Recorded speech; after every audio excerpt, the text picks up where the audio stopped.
This is WTRF, the home of 7 News, sponsored by Bordis & Bordis. 7 News at noon begins now.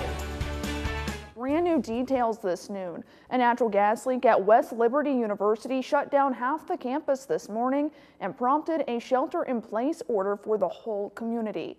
The gas line is now closed off and things are back to normal both on campus and in the town.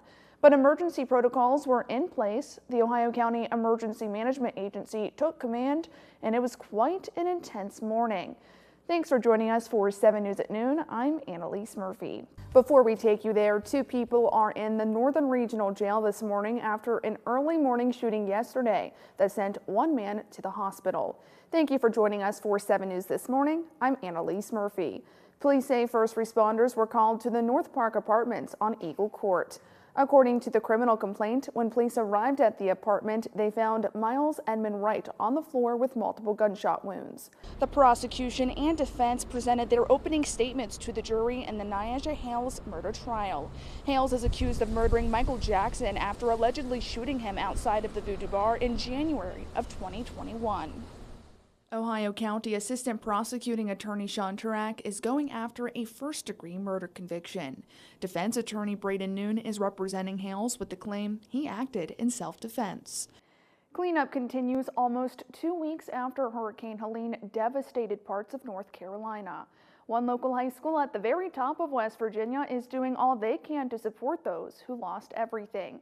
I got to speak to several students at Oak Glen High School who are helping the people affected by this tragedy from 500 miles away. 7 News reporter Annalise Murphy has been at the site all day long and joins us live now to show us all of that damage. But first, Annalise, talk about the people who live there. How are they feeling right now?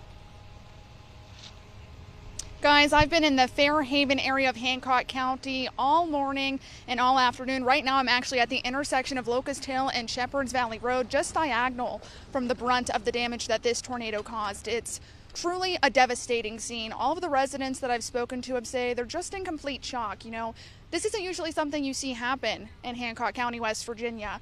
I also talked to the National Weather Service, and they're telling me it's going to take several days to assess the scope of the damage. We all remember warm summer nights, car windows down, popcorn in hand with a great movie playing at our local drive-in theater.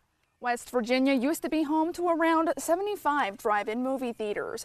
Over the years, they began closing, and now the Hilltop Drive-In in Chester, West Virginia is on the market.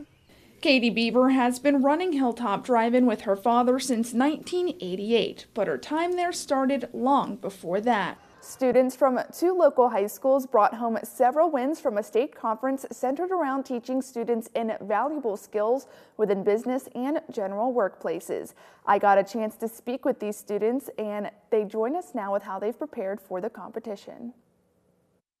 Hancock County Schools certainly has a lot to be proud of after 10 students from 2 county high schools won various awards at the West Virginia FBLA Leadership Conference. FBLA stands for Future Business Leaders of America, and both Oak Glen and Weir High Schools have clubs where students involved gain valuable life skills and experiences. Between both schools, there are 7 first-place winners, 2 second-place winners, and 1 fourth-place winner. 7 News reporter Annalise Murphy has been there all evening tracking these races for you. She joins us now from the Board of Elections with an update on these results. Annalise, what's the latest?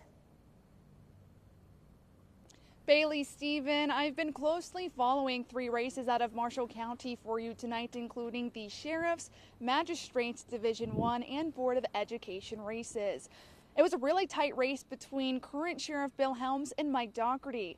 Mike Dougherty came out with the win with 49% of the votes and will take over as Marshall County Sheriff in January. We are down here live at the 41st Annual Undo's Upper Ohio Valley Italian Heritage Festival, and the crowds are already packed. Oh yeah, you can see people are pouring in. It's Friday, the first day of the festival. People are getting off of work and coming down here to enjoy all that they have to offer. I mean, just in our eyesight, we see tons of amazing food. Oh, I know. Educator can change a life. The staff who interact with our children in school daily have a big impact on their lives. Welcome back, everyone. As you can see, it's time for Pet of the Week, and as I promised, we're going to introduce you to Polly and Cletus.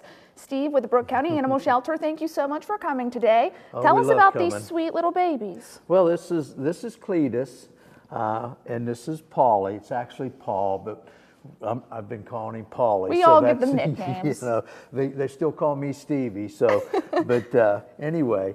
Thanks to the enhanced video quality, speed, and storage, while increasing safety. I gotta restart. I'm out of breath.